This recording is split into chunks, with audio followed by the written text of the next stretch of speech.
Baru saja kami dipanggil Bapak Presiden ratas tentang pangan. Kita bahas swasembada pangan, hilirisasi.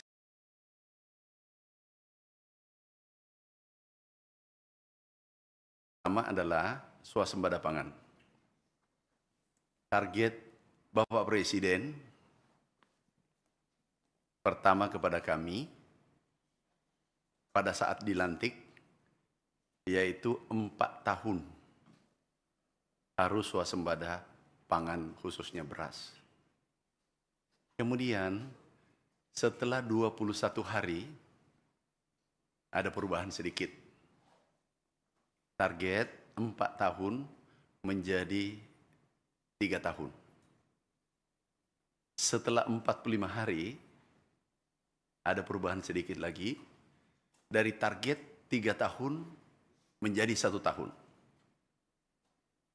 Alhamdulillah hari ini mudah-mudahan tidak ada aral melintang 2 bulan ke depan, kurang lebih 3 bulan.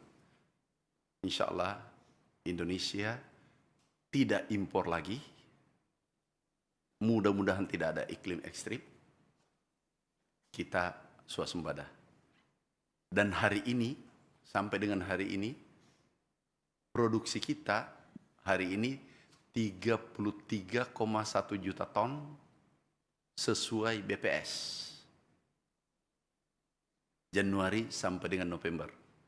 Perkiraan produksi kita yaitu 34 juta ton di akhir tahun.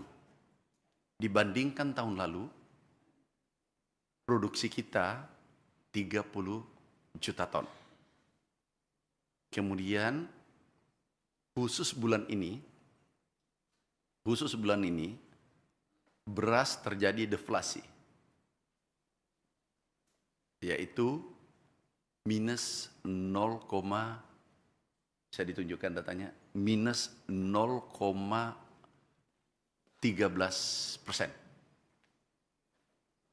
5 tahun terakhir, ini pertama di bulan September. Di saat paceklik, itu bisa ditunjukkan datanya, data inflasi 0,13, minus 0,13%. Ada data yang lain, bukan ini. Bisa ditunjukkan datanya? Operatornya yang mana? Berikutnya. Nah, stop. Ini menarik. Produksi kita oleh FAO diprediksi kenaikannya adalah nomor 2 terbesar dunia setelah Brasil. Ini FAO. Kemudian bisa dibuka inflasi NTP kita. Tingkat NTP adalah nilai tukar petani, kesejahteraan petani naik, target Kementerian Keuangan pada kami yaitu 110%. Alhamdulillah hari ini NTP 124,36%. Jadi di atas target. Begitu juga produksi kita, target dari DPR, Komisi 4, dan Kementerian Keuangan yaitu 32 juta ton. Alhamdulillah sekarang sudah 33,1 dan bulan depan insya Allah akhir tahun ini, nanti itu minimal 34 juta ton. Ini kabar baik untuk petani Indonesia. Jadi ada peningkatan 4 juta ton. Kemudian berikutnya adalah program hilirisasi. Kami melakukan sekarang akselerasi hilirisasi kakao, mente, kelapa dalam, lada, dan lain-lain. Kita hilirisasi Khususnya kelapa dalam, ini menarik. Ini bisa dilihat datanya 33 juta. Tahun lalu hanya 29 juta ton. Nah, kemudian hilirisasi adalah kelapa kita hilirisasi. Kita ekspor 2,8 juta ton setiap tahun. Nilainya 24 triliun. Boleh dibuka data hilirisasi kelapa. Kembali yang tadi, ini yang tadi kami sampaikan bahwa terjadi deflasi 0,13%. Kita melakukan operasi pasar terus-menerus. SPHP cadangan pemerintah kurang lebih 3,8 juta ton sekarang, dan kita akan operasi pasar terus-menerus. Masih ada cadangan kurang lebih untuk SPHP operasi pasar, yaitu 1 juta ton. Nah, alhamdulillah ini deflasi 0,13%. Kemudian rencana kita hilirisasi, kelapa ini tidak dijual gelondongan ke luar negeri. Yang total nilainya, total volumenya 2,8 juta ton. Kemudian kita hilirisasi nanti itu dari kelapa dalam menjadi coconut milk. Jadi ini VCO, harganya bisa naik 100 kali lipat. Kalau 100 kali lipat, kita hitungan rata-rata saja, itu bisa menghasilkan 2.400 triliun. Katakanlah separuh saja, kali 50. Itu menghasilkan 1.200 triliun devisa. Itu baru kelapa. Ada yang menarik, gambir juga kita rencana hilirisasi. Kita mensuplai dunia 80%. Gambir bisa jadi tinta untuk pemilu, bisa untuk sirih, bisa untuk sampo dan seterusnya. Nah, mimpi kita adalah seluruh bahan baku yang kita ekspor ke seluruh dunia, termasuk CPO, kita hilirisasi. Khusus yang dikuasai pemerintah, sawit dikuasai pemerintah, kita hilirisasi dari TBS, tandam buah segar, menjadi FAME atau biofuel, kemudian menjadi minyak goreng, kemudian menjadi margarin atau mentega. Edit value-nya harus ada di Indonesia. Nah, kalau ini kita lakukan terus-menerus, membuka lapangan kerja, menekan kemiskinan, kemudian meningkatkan kesejahteraan, kemudian pengangguran, mengurangi pengangguran. Inilah mimpi-mimpi besar kita sektor pertanian. Setelah pangan kita amankan, insya Allah tahun ini aman. Kemudian kita bergerak ke perkebunan dan hortikultura, nanti bergerak terakhir di peternakan. Kita akan selesaikan satu persatu. Sekarang ini untuk hortikultura dan perkebunan sebentar berjalan, ada ABT.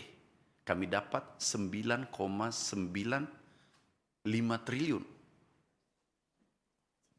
Kita akan berikan benih, bibit pada seluruh petani Indonesia, kakao, kopi, kelapa dalam, mente, pala, itu kurang lebih 800.000 hektar seluruh Indonesia, dan itu gratis. Akan membuka lapangan kerja 1,6 juta orang dalam waktu paling lambat 2 tahun. Saudaraku, sahabatku, itulah mimpi-mimpi kita ke depan. Pangan, swasembada pangan dari 4 tahun, alhamdulillah, insya Allah tidak ada aral melintang 2 bulan ke depan, 3 bulan ke depan. Itu jadi kenyataan. Target 4 tahun, tapi jadi kenyataan dalam waktu 1 tahun. Ini berkat dukungan penuh oleh Bapak Presiden. Luar biasa dukungan beliau. Ada regulasi impres sektor pangan. Ada 17. Kita bongkar. Satu contoh, Pupuk, dulu kami keliling seluruh Indonesia, teriakannya petani satu suara, tonnya sama. Pupuk kurang, pupuk langkah, pupuk mahal. Alhamdulillah sekarang pupuk sudah diterima dengan baik. Kami baru saja keliling, ada 7-8 provinsi, 2 minggu terakhir. Kami keliling, suara itu tidak ada lagi dan petani berterima kasih. Pupuk dulu, distribusinya dan regulasi yang mengikat 145. 12 menteri harus parap, baru bisa dikirim. Kemudian juga harus diketahui 38 gubernur dan 514 bupati dan wali kota se-Indonesia baru pupuk tiba di lapangan. Jadi 145 regulasi yang mengikat. Sekarang ini dari Kementerian Pertanian, impres keluar, langsung ke produsen, produsen langsung ke petani. Hanya 3 step. Alhamdulillah, saya kira teman-teman wartawan juga sudah tahu kondisi ini. Yang kedua, impres untuk irigasi. Kita akan memperbaiki irigasi tanpa ada sekat antara perbedaan kabupaten, jatah provinsi. Itu diambil alih oleh pusat. Seluas 2 juta hektar seluruh Indonesia. Ini juga kita perbaiki. Alat mesin pertanian, opla, cetak sawah. Kita lakukan akselerasi. Mimpi terbesar kita, Indonesia menjadi lumbung pangan dunia. Insya Allah, mudah-mudahan 3 tahun jadi kenyataan. Terima kasih, saudaraku, sahabatku.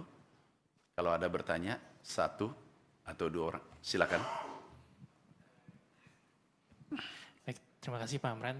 Saya Azura dari Bloomberg Technos. Tadi kan di awal sempat di-mention juga Pak, turut membahas biofuel ya Pak. Ya. Kalau dari Kementan sendiri persiapannya bagaimana ya Pak? Kan di tahun depan mau ada implementasi mandatory B50 Pak.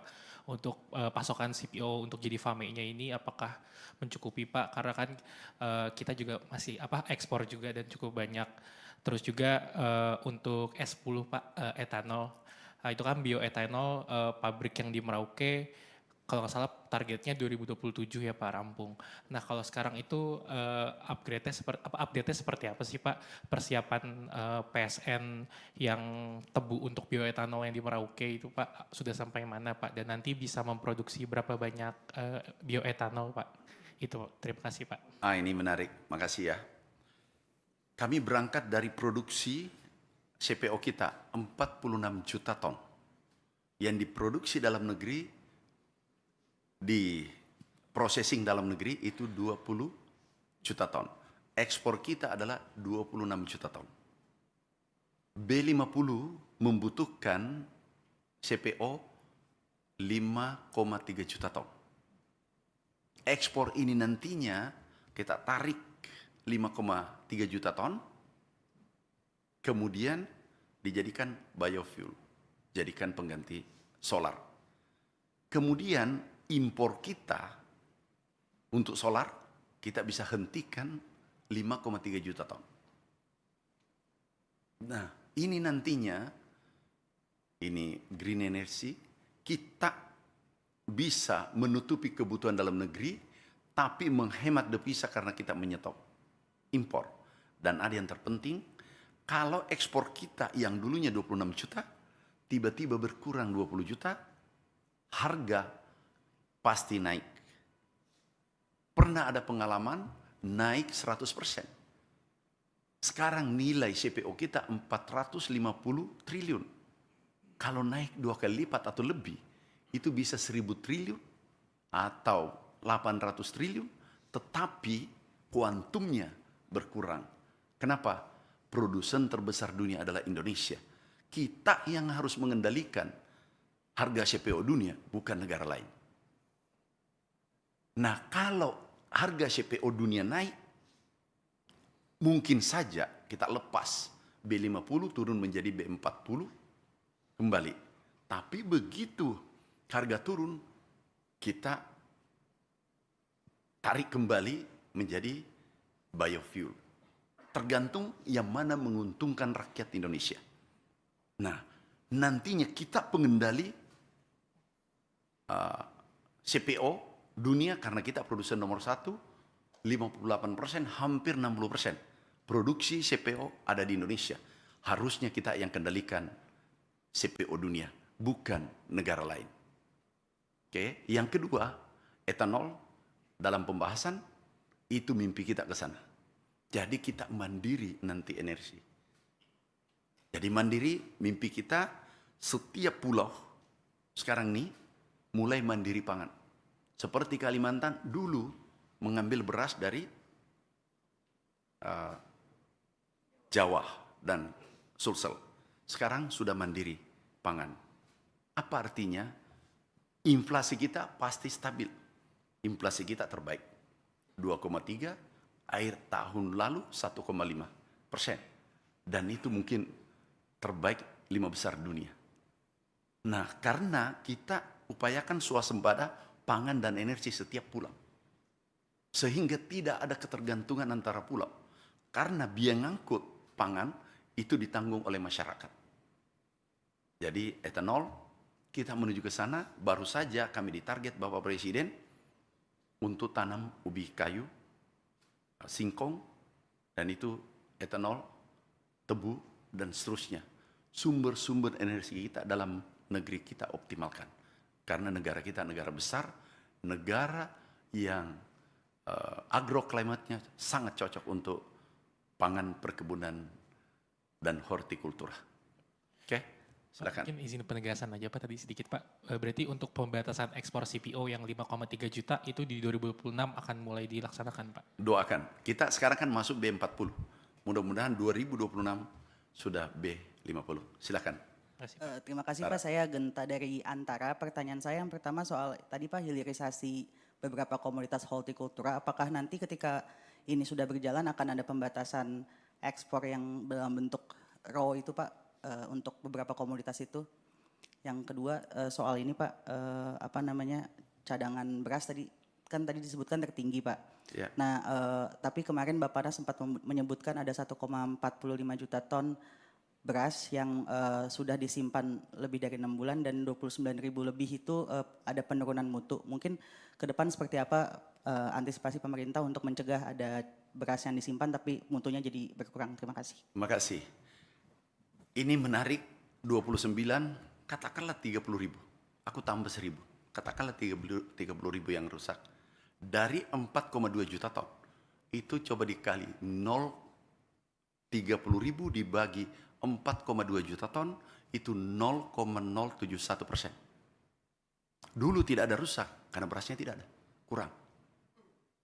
Nah sekarang banyak beras, sampai sewa gudang 1,2 juta ton kapasitas gudang sekarang. Ini kita mau bangun gudang sekarang. Saya ulangi, sekarang ada rusak 0,071%. Ini yang disorot. Tolong dong sorot yang 4 juta. Itu tidak mudah kita hasilkan itu dalam waktu 1 tahun. Presiden luar biasa, perintahkan pada kami 4 tahun, 3 tahun, baru 1 tahun. Dan ini perjuangan petani Indonesia. Ini adalah kebanggaan kita semua, bukan saya. Ini keberhasilan kita semua, termasuk media.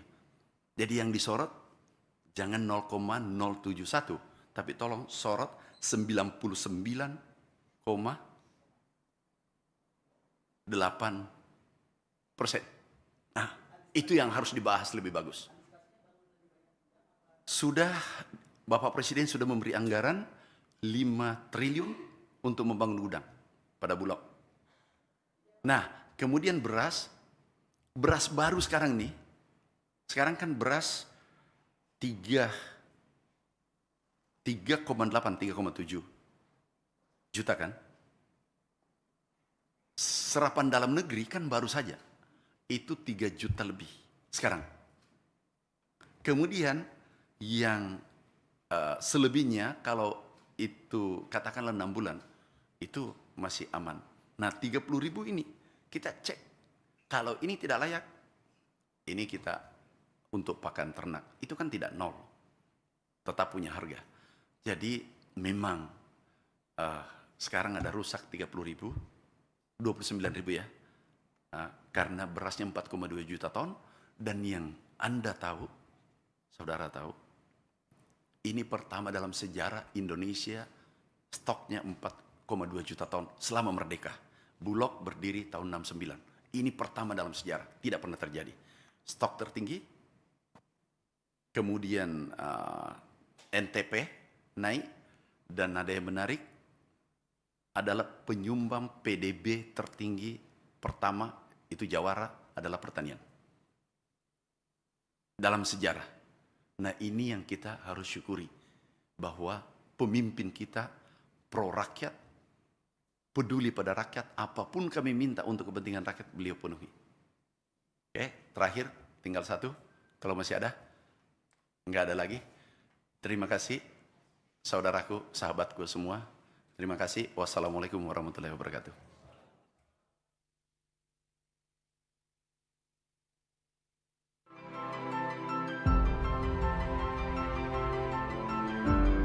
Karunia yang diberikan oleh Yang Maha Kuasa kepada kita sungguh sangat besar dan sungguh sangat beragam. Namun tengah segala karunia tersebut, kita pun harus berani untuk menjadi bangsa yang berani, bangsa yang tidak takut tantangan, bangsa yang tidak takut rintangan, bangsa yang tidak takut ancaman.